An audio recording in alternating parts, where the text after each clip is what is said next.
Good morning, and welcome to the First Universalist Church of Yarmouth. My name is Joanna Landsman. I'm a member of the board and the Leadership Development Committee and the Worship Council, and I am so happy to be greeting you this morning. And Happy New Year. At First Universalist, our mission is to explore our faith, embrace this community, and to engage the world as spiritual seekers. May we take those words to heart. A special welcome this morning to our guest minister, the Reverend Dr. Robert Ross.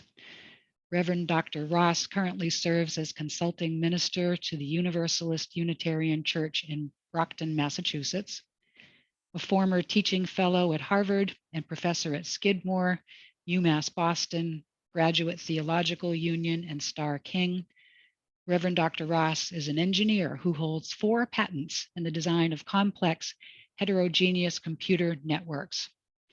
Published widely, his book Walking to New Orleans was released in 2008, and he has just completed Fatal Commitments. He's also an active surfer and kayaker, and the former leader of a Cajun Zydeco band, Les Cigognes. Before our service begins this morning, I have 2 simple announcements. First, there will be a time for fellowship, a meeting immediately after today's service, right here on Zoom. You're invited to stick around in this same Zoom room or simply drop off and go about your day. But it would, of course, be great to see you there. And Reverend Dr. Ross will be joining us as well. For more details about opportunities for joy, learning, and engagement and connection at First U, please check Channels, our weekly e-newsletter that shows up in your inbox each Friday morning. If you aren't receiving Channels but would like to, please email us at office@uuyarmouth.org and we'll put you on our list. But now, I invite you to take a breath with me.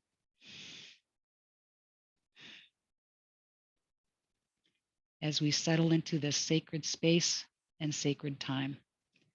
Sam Chandler, our music director, will play us into worship.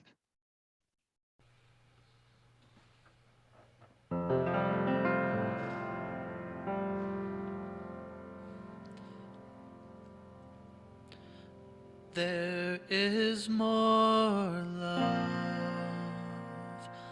somewhere.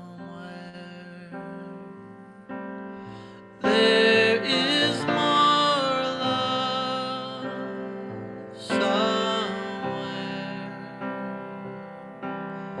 I'm gonna keep on till I find it. There is more love somewhere. There is more hope somewhere. There is more hope somewhere. I'm gonna keep on till I find it. There is more hope somewhere. There is more peace somewhere.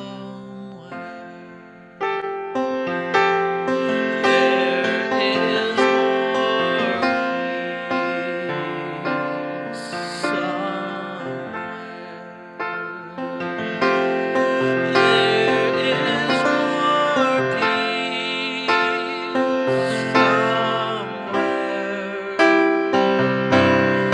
I'm gonna keep on till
Good morning, and I bid you welcome to share in our worship together this morning and enter a moment of reflection in this sacred space. To worship together is to stand in awe of the many wonders around us, the canopy of stars in the cold blackness of night, the glow of flowers in the warmth of sunlight, the quiet wash of waves against the sand at the edges of the sea. To worship together is to share in silence, so to hear the voice of a tree, a stir in the wind, to hear the passing shadow of a cloud. To worship together is to find kindred spirits for whom a fire burns within the heart as it burns within ours. To worship together is to discover those whose lives we did not know, but with whom we seek equality and justice in the world we share, and with whom we may one day join in acts of kindness and love. And to worship together is to acknowledge the mystery within us that reaches out to seek those holy mysteries beyond us. Mystery of the private pain and joy of others. Mystery of the ways of other living creatures of nature who inhabit this earth with us, with whom we share a destiny. And the mystery of the silence of the eternal, whose meaning we seek to incorporate into our lives. I bid you welcome this morning. You've chosen for January the theme of intentionality. Intentions refer not simply to those deliberate behaviors based on particular aims or plans. They are also abiding beliefs and attitudes, often of a moral nature. And in medicine, the term refers to the healing process as of a wound. So understood as expressions of abiding faith and moral nature, intentions can allow you to address the unexpected. In my reflections this morning, that's entitled The Saga of Sophia, after a brief background in early Gnostic thought, we'll hear a true story of how latent intentions may play a part in the salvation of the world. So let us share an affirmation for this congregation in unison. We are united in seeking to increase love with justice and to constitute a free church open to all people. Mindful of our past and drawing upon modern knowledge, we respond to the spiritual needs of persons and are devoted to the common good. In community, nation, and world, we cherish the integrity of each individual and search for truth with reason as our guide. We respect differences of opinion and strive to be a democratic community. We are concerned with this world and open to the future. So, as is customary, the service begins with the lighting of the chalice with these words: we light our chalice in peace and friendship.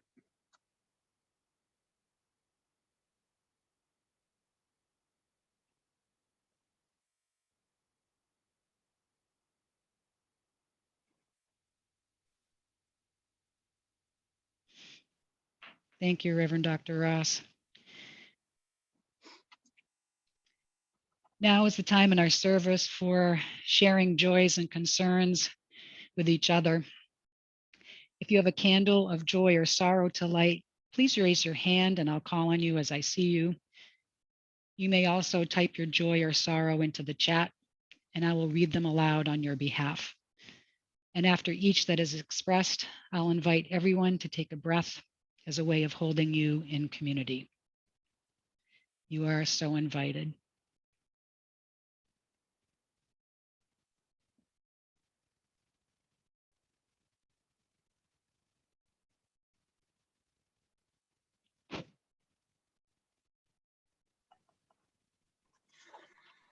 Let us join together in prayer. The sharing of joys and concerns in most congregations is part of the worship service customarily done in the presence of others. I believe I'm unmuted. You're good. But today, in this pandemic, many others must be present with us only in our minds. Nevertheless, their hopes and their dreams are in our thoughts as we think of ways to reach out to them, to help those in need of comfort, simply to hear their voices. And in our silent meditation, we have welcomed the presence of others as they have made themselves known to us. We've wrapped them in the love that exists in this congregation, in this spiritual church that we are all a part of, and that we make a safe haven for all. I would like to share with you this reading from your hymnal, the words of Rabindranath Tagore. Let me not pray to be sheltered from dangers, but to be fearless in facing them. Let me not beg for the stilling of my pain, but for the heart to conquer it. Let me not look for allies in life's battlefields, but to my own strength. Let me not crave an anxious fear to be saved, but hope for the patient to win my freedom. Grant me that I may not be a coward, feeling your mercy in my success alone, but let me find the grasp of your hand in my failure.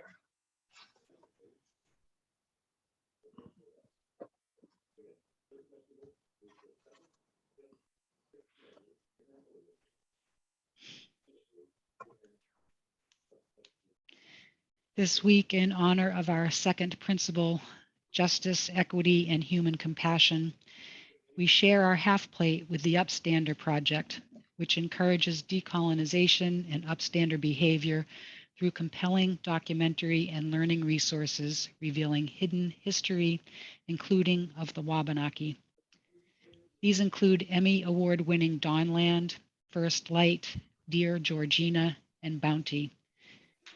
Films that challenge indifference to injustice and raise awareness of the need for upstanders, especially among teachers and students. Stand up, speak out, be an upstander.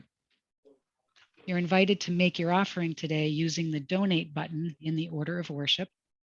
By clicking this link, you'll be taken to Give Butter, a virtual giving site that accepts a card number, PayPal, and Venmo accounts. You may also give your offering by dropping a check in the mail or using your bank's free bill pay feature. This morning's offering has now been requested and will be gratefully received. Thank you.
Wow, that should get you all jazzed up this morning. Yeah. This morning's service is about acting from intentions as revealed and manifested through the contact we make with other human beings, with other individuals. It's also about how the entire world may depend upon what we do towards others. Think of that, the entire world. Human experience is informed by myth in many ways, sometimes surprising ways. There's a very important ancient myth from the time of Jesus. It's a Gnostic myth that persisted into the Hellenistic world of the 2nd century. Gnostic refers to this whole collection of ancient religions and philosophies in which the followers shunned what they saw as an imperfect, a material world, and they sought a path to oneness with God based on secret knowledge, gnosis, knowledge in the form of mystical insight that liberated this divine spark within them. Believers searched for their own private wisdom. Nevertheless, helping others was an important part of what wisdom meant. These practices were common among early Christians, but they were also part of the Neoplatonic mystery religions that competed with Christianity in the first centuries. And this particular Gnostic myth that I'll talk about originated in Syria and Egypt, and it's found in Mandaean hymns, these long, drawn-out lamentations of the pistis Sophia meaning faith in wisdom. But the myth also appears in fantasies of the Christian Gnostic theologian Valentinus, who describes the adventures of the erring Sophia, Sophia Prunikos, Sophia the prostitute. Now, the myth involves a pre-cosmic fall.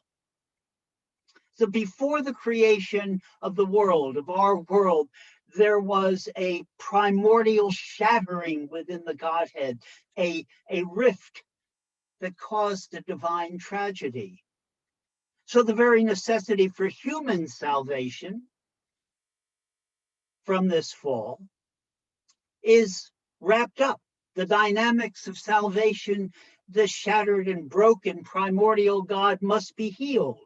God's broken fragments must be reunited. And so our own salvation is wrapped up within the process of divine salvation. The salvation of each individual human then becomes a cosmic event. The salvation of the entire cosmos depends upon our own salvation, because that's key to this universal process that leads to the reunification of a broken primordial God.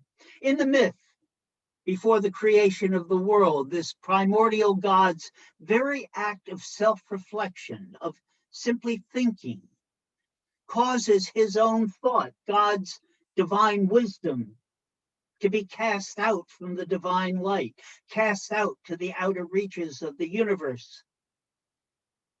God's reflection on his own divine wisdom thus becomes this tragic event in which the primordial God has now broken apart. And this is how the created world, our world, comes into being. Except that now the created world, our world is also a broken world. Our world is radically separated from God, a God who for us has become alien, remote, inaccessible. In this Gnostic myth, God's divine wisdom is personified as Sophia, a harlot, who is discovered in a brothel in the city of Tyre. And the history of the salvation of the world then becomes this Wild West story of the saving of Sophia. Sophia must be brought out of the world of darkness and dissolution that's symbolized by the brothel in the city of Tyre. And to save Sophia, She must find a path to work her way back through the archons. The archons are the enemies of light and humanity. The archons are all the barriers to reuniting Sophia with God, of making God one again, one with his own wisdom. And so Sophia is portrayed as this strange figure who arises out of the night, deserted, left alone in the darkness and the void. And yet it is through Sophia's suffering and struggle to find a way back to the God from which she came that the salvation of the cosmos depends. Because Sophia personifies wisdom that has become disconnected from God. And Sophia, of course, is also a metaphor for ourselves. And so the question of what we are and what wisdom is are bound together. What is wisdom? For many of us, the answer is preoccupied with how we gain wisdom. Wisdom is a kind of counting house in which we add up our bits of knowledge. And the more bits of stuff in our counting house, the wiser we are. But there's another picture of wisdom the Gnostics proclaimed, and this has to do with our relationship with others. Now, I want to take you back to a bitterly cold night in Boston. 40 years ago, a generation ago, a different world ago, before yuppies, before millennial economics, before Quincy Market. When Boston was still that raw, provincial New England city, the waterfront was a collection of ramshackle wharves and pilings, not condos and hotels. Icy winds swept in from the Atlantic unimpeded by high-rise buildings. On a Sunday morning, as the tide went out, EMTs would find a man tied to one of those pilings with tape across his mouth.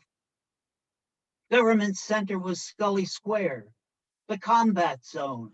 Boston accents were broad. The Betancourt brothers were always getting into fights. Mongo's all-night eatery by the taxi stand next to the butcher shops in what's now Quincy Market was the only place to find something to eat. You get the picture. The Boston waterfront was our version of Sophia's ancient world of the city of Tyre. At 3 a.m, one bitterly cold January night, a lady friend and I were driving down Atlantic Avenue. How cold was it?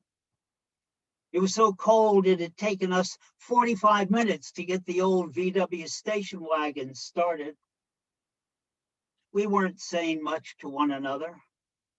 At 3 a.m, your thoughts tend to close in on yourself. You sit in silent isolation. Suddenly the silence was punctuated by, "Stop!" I was startled. I slammed on the brakes and pulled up to the corner. My companion's mittened hand pointed to the sidewalk where this form was huddled into a snail-like position, sitting on the curb. The glint of something shiny caught in the street lamp, and then an odd motion of one hand hacking against the other. I got out of the car, went over to the seated figure, took hold of the wrist. There was little resistance. Now I could see the figure of a woman in her late 50s, street-worn but attractive once. A woman with a glazed, desperate look in her eyes. On her left wrist, a thin stream of blood dripped down. I took the razor blade and threw it away. Let's get you warm and cleaned up, I mumbled. Again, little resistance. I helped her into the car. Her breath reeked of alcohol. Her coat smelled of the street and was soon steaming in the growing warmth of the car. I want to take you to the hospital. "No, you pecker!" she screamed, followed by a stream of obscenities in a thick South Boston accent. I knew there was an all-night drugstore at Charles Street Circle near Mass General, the hospital, so I headed in that direction.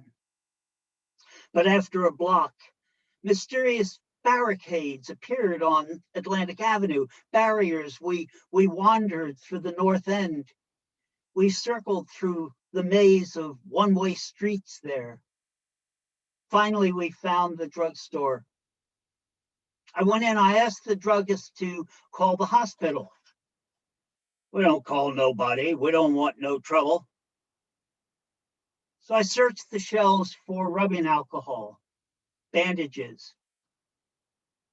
I handed over a $20 bill. The druggist shoved it back. "We don't take 20s after midnight." "You don't call the hospital. You don't take money," I snapped in disbelief. "That's the policy." I muttered my own Southie obscenities. I left the items on the counter, went back to the car and got smaller bills. When I returned, 4 people were now in line ahead of me. More barriers. Finally, I reached the counter and paid. Back in the car, I drew back her coat sleeve. I wiped the wrist with rubbing alcohol, bandaged the cuts. "They threw me out of Chalice's boarding house during supper. Nobody wants old Sophie no more. Chalice," I said, "you're ruining my supper." "You need to go to the hospital." "I don't want to go to no hospital. Just let me out in this fucking street. It's way too cold. That cut needs to be looked at." "Then take me over to Cambridge City Hospital," she pleaded. And then Sophie lapsed back into semi-consciousness. She was mumbling something about that dirty dead husband of hers and his VA benefits. As we crossed the Charles River, Sophie dozed off. I wasn't sure where Cambridge City Hospital was, but guessed that I should follow these blue signs with a white H. But soon, however, we were wandering aimlessly through the back streets of the panhandle of Cambridge.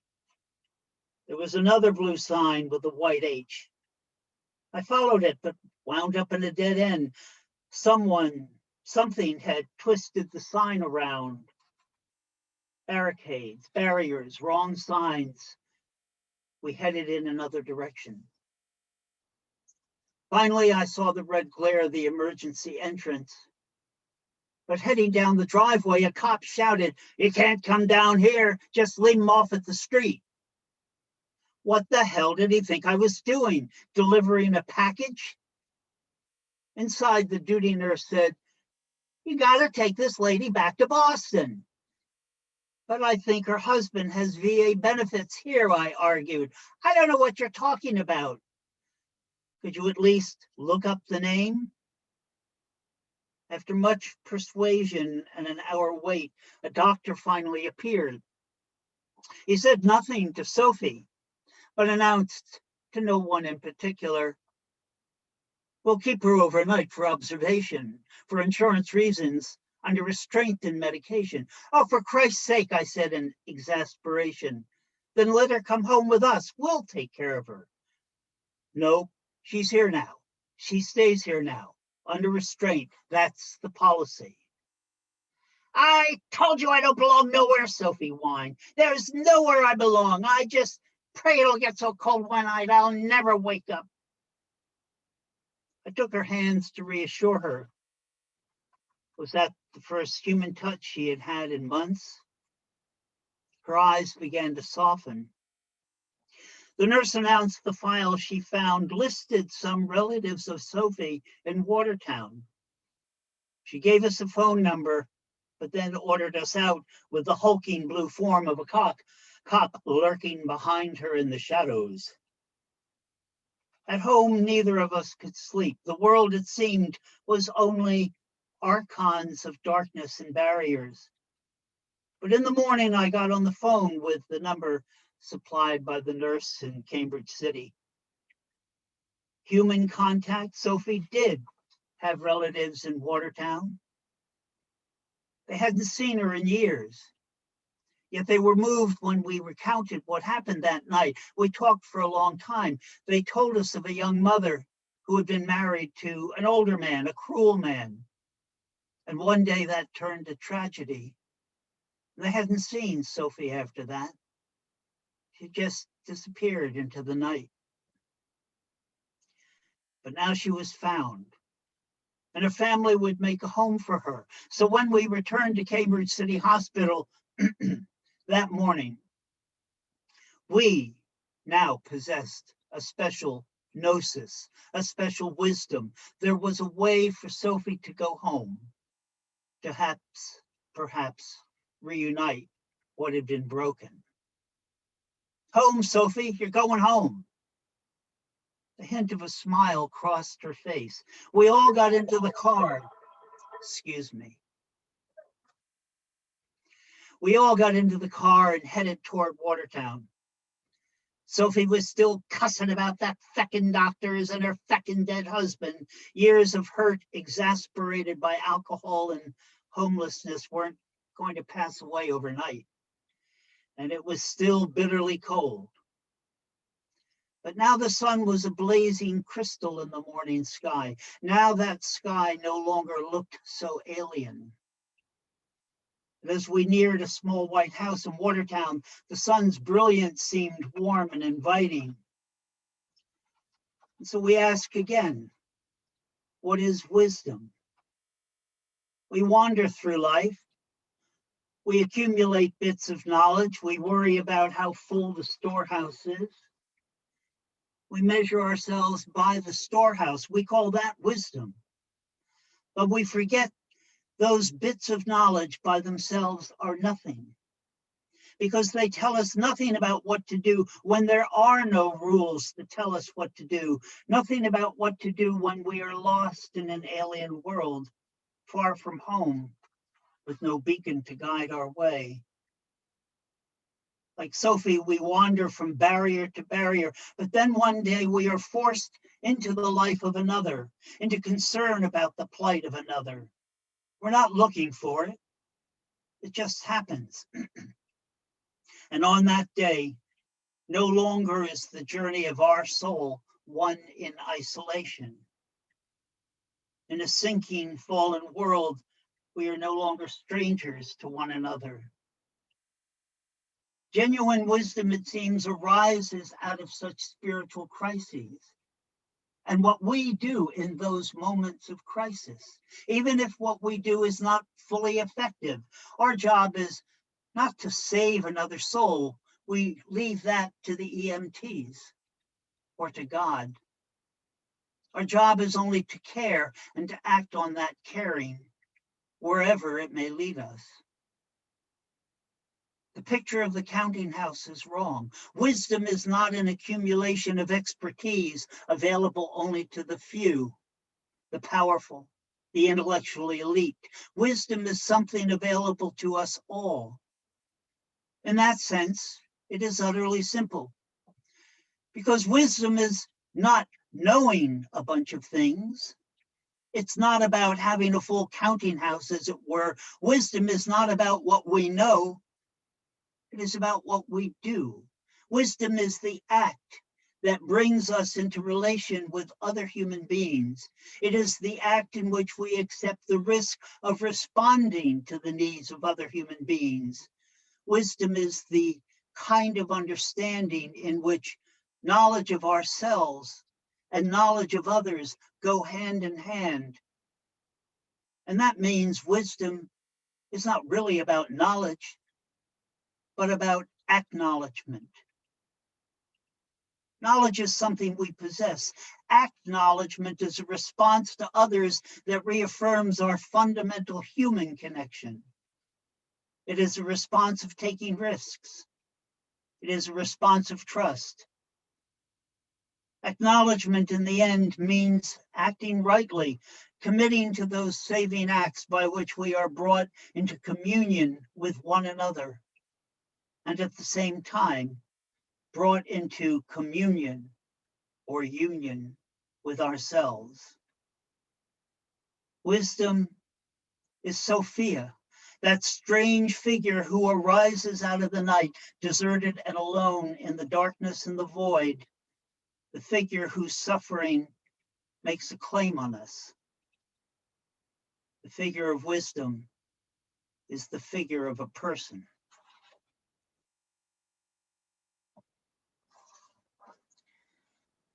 Our closing hymn is 199, Precious Lord, Take My Hand.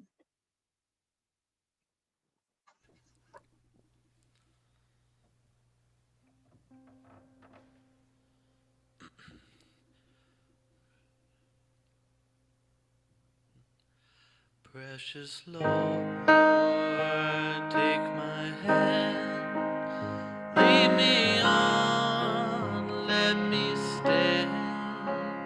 I am tired, I am weak, I am worn. Through the storm, through the night, lead me on to the light. Take my hand, precious Lord, lead me home. When my way grows drear, precious Lord, linger near. When my life is almost gone, hear my cry, hear my call. Hold my hand, lest I fall. Take my hand, precious Lord, lead me home. Precious Lord, take my hand, lead me on, let me stand. I am tired, I am weak, I am worn. Through the storm, through the night, lead me on to the light. Take my hand, precious Lord, lead me home. When the darkness appears and the night draws near, and the day is past and gone, hear my cry, oh, hear my call, hold my hand, lest I fall. Take my hand, precious Lord, lead me home. Take my hand, precious Lord, lead me home.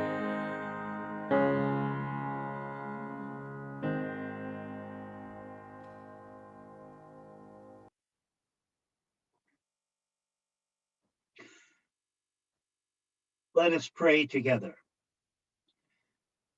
As we enter this new world of 2022, we must remember that for a time it may still be necessary to wear face masks when present indoors with strangers, to practice good hygiene, and that we must be vigilant but also compassionate with one another. So when you do go out in peace this morning, let's be careful out there. I'll share with you your closing benediction. For those who come here seeking God, may God go with you. For those who come embracing life, may life return your affection. For those who come to seek a path, may a way be found and the courage to take it step by step.